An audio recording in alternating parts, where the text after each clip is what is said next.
Assalamualaikum warahmatullahi wabarakatuh. Ketemu lagi di channel ini. Hari ini saya akan sharing ke kalian bagaimana kita bisa berjualan dengan pendapatan yang stabil, cepat laku, laris lah pokoknya.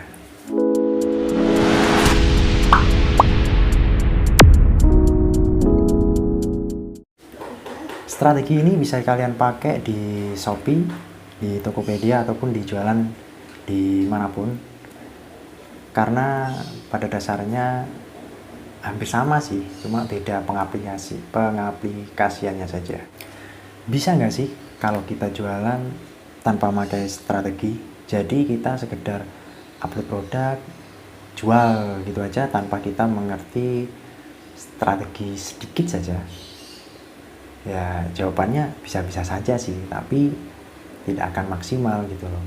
Nah, bagi kalian yang masih pemula, masih belum mengerti, masih baru mau berjualan online, mungkin kalian bisa pakai 6 tips ini untuk sebelum kalian memulai berjualan online, entah itu di Shopee maupun di Tokopedia. Tips yang pertama adalah riset pasar. Riset pasar ini penting sekali karena kita melihat-lihat, kita sering browsing-browsing, kita sering melihat di aplikasi Shopee kalau kita mau jualan di Shopee, atau di Tokopedia kalau kita ingin jualan di Tokopedia. Nah, kita tuh lihat-lihat nih, misal barang kita ini orang lain tuh jualnya berapa sih gitu. Jadi misal nih kita mau jualan jam tangan, nah orang lain jualnya ini berapa, ini masih potensi nggak untuk dijual, ini masih laku nggak ya kalau dijual, itu kita lihat-lihat. Jadi kita lihatnya dari toko-toko orang lain itu jual barang ini itu laris nggak sih gitu, terus harganya mereka jual berapa, kita jual berapa, potensinya seperti apa. Nah itu kita harus melihat semua itu dulu. Jadi kita nggak bisa sih asal-asalan kita langsung jual produk apa gitu ya. Ya bisa saja sih, cuma kita tanpa ada konsep yang jelas sebelumnya.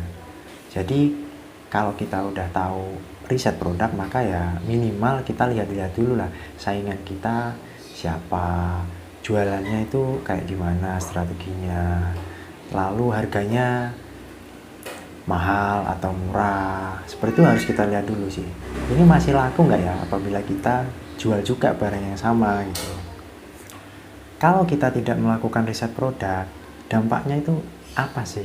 Dampaknya contoh gini nih, kita jualan jam tangan nih, udah upload, wah udah bagus nih fotonya, udah bagus semua lah, deskripsi apa segala macam udah bagus kan, tapi kenapa nggak laku ya?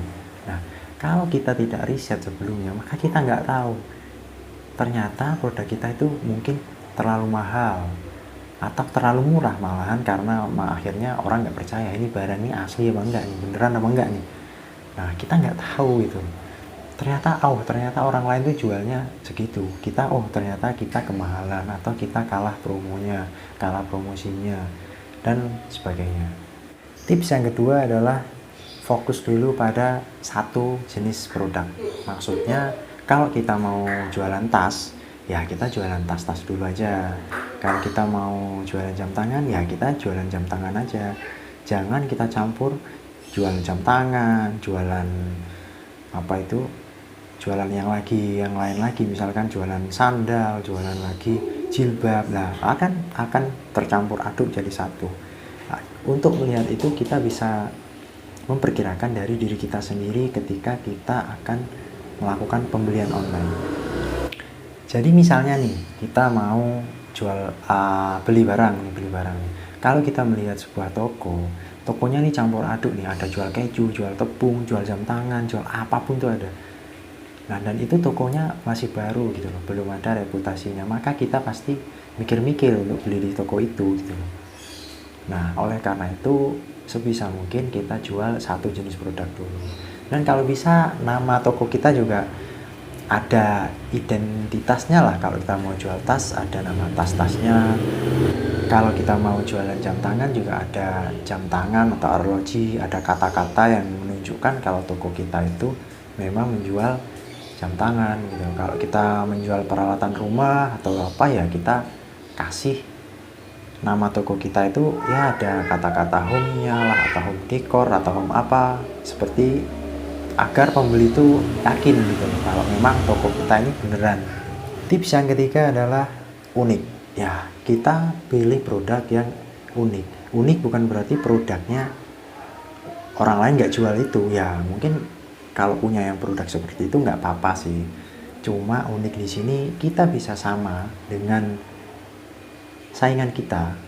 Jualannya sama nih, misalkan sama-sama tas wanita nih, sama. Mereknya sama, bentuknya sama, harganya pun mungkin sama lah. Tapi kita coba buat unik nih di produk kita. Misalkan fotonya nih kita ambil dari sudut yang beda. Desain tampilan foto produknya itu kita buat yang berbeda dari penjual yang lain gitu loh. Kenapa bisa seperti itu?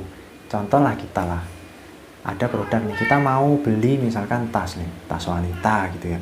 Kita beli nih, di situ fotonya sama semua. Oh, tapi ada satu foto ini kok beda ya. Pasti kita ingin mengklik foto tersebut gitu. Nah, fungsi kita membuat unik foto kita itu salah satunya itu. Jadi itu bisa juga untuk meningkatkan kunjungan ke toko kita. Tips yang keempat adalah promo. Promo ini macamnya banyak sekali ya. Contohnya voucher untuk cashback. Mungkin kita bisa pasang harga coret. Kalau kita di Shopee kita pasti sering lihat harganya itu dicoret kan. Nah, kita bisa buat seperti itu. Ataupun kita bisa buat apalah promo apalah menarik, mungkin beli ini gratis ini dan segala macam.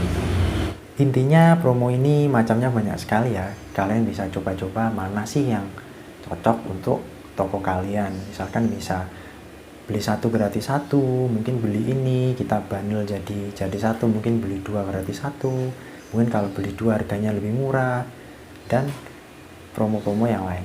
Tips yang kelima adalah iklan. Nah, kalau dulu waktu awal saya memulai dropship di tahun 2015 itu tanpa iklan pun produknya tuh lakunya wah enak banget lah pokoknya. 2015 itu baru upload produk itu sudah ada diskusi, ada yang nanyain gitu loh, sudah ada diskusi. Tapi kalau sekarang karena yang jual makin banyak, nah ini persaingan juga semakin ketat gitu loh. Jadi kalau kita ada uang ya kita buat iklan lah, kita coba dulu lah. Mungkin iklan 20.000 dulu atau 50.000 dulu seperti itu. Karena itu untuk meningkatkan kunjungan ke toko kita. Kalau kunjungan ke toko kita itu nggak ada, nah gimana yang ada yang mau beli gitu loh. Itu bisa kita lihat sih kalau di Shopee atau di Tokopedia. Sehari ini toko kita tuh dilihat oleh berapa orang sih. Nah kalau yang lihat aja cuma 5 atau 10 kan potensi untuk terjualnya kan sangat rendah gitu. Nah untuk strategi itu mungkin akan kita bahas di video-video selanjutnya. Tips yang terakhir ini tuh sering sekali disepelekan oleh kebanyakan penjual, terutama yang pemula sih. Kalau yang tokonya udah besar mungkin nggak terlalu bermasalah, tapi kalau yang tokonya masih pemula ini mungkin sering banget disepelekan. Tips yang keenam yaitu respon cepat. Jadi kita tuh kalau sudah ada pembeli yang nanyain, nah kita usahakan secepat mungkin untuk membalas. Karena kadangkala ada pembeli itu yang buru-buru nih, dia tuh pengennya cepet-cepet gitu. Kalau kita telat balas, dia keburu cari di toko yang lain, diskusi di toko yang lain, nah akhirnya kebeli di toko yang lain. Nah di situ kan kita jadi percuma, apalagi kalau kita sudah iklan. Iklan kita itu mendatangkan kunjungan ke toko kita, tapi ketika ada pembeli yang nanyain barang kita ready atau enggak, kita ternyata balasnya lama gitu loh. Akhirnya ya dia lari ke toko yang lain gitu loh. Jadi respon cepat ini tuh sepele gitu, tapi penting sekali karena saya sering mengalami dari pengalaman pribadi dropship dari 2015 sampai sekarang itu sering banget karena sibuk akhirnya nggak saya balas. Siang-siangnya dia chat pagi, saya balasnya siang.